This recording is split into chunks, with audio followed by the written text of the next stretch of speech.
વાત સાંભળો છો, ખાસ એક જાહેરાત કરવા માટે અત્યારે આવ્યો છું. ખાલી 2 મિનિટ જ હું વધારે મારા જગ્યા પર જવાનું તો હું ફટાફટ બોલી નીકળી જાય. અત્યારે એક જાહેરાત કરવા માટે આવ્યો છું. આપણા સુરત મહાનગરપાલિકાના જે તમામ યુનિયનો છે એ યુનિયનો દ્વારા આપણા ચોથા વર્ગના કર્મચારીઓ માટે સમૂહ લગ્નનું આયોજન કરવામાં આવ્યું છે દિવાળી પછી 11મા મહિને. એટલે જે કોઈ સમૂહ લગ્નમાં જોડાવવું હોય કે જેના છોકરા છોકરીએ જોડાવવું હોય એ આવતા મહિને આપણે ફોર્મ ચાલુ છે ને બધું ચાલુ કરી દઈશું. એટલે જેને જોડાવવું હોય અને બીજા અત્યારે તો બધા બીજા જેટલા તમારે યારે કામ કરતા હોય એ બધાને જાણ કરી દેજો કે 11મા મહિને દિવાળી પછી સમૂહ લગ્ન રાખેલા છે.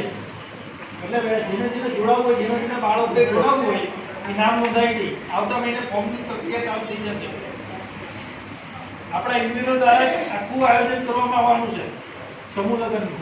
આપણા જે તમામ યુનિયનો છે ને એની દ્વારા કે જે કોઈએ સમૂહ લગ્નમાં જોડાવવું હોય, જેને સમૂહ લગ્નમાં મદદમાં આવવું હોય બરાબર ને કામગીરીમાં, એ પણ પોતાનું નામ નોંધાવી શકે બરાબર. તારીખ પછી પાછળથી કીધા પણ 11મા મહિને પાકું સમૂહ લગ્ન છે.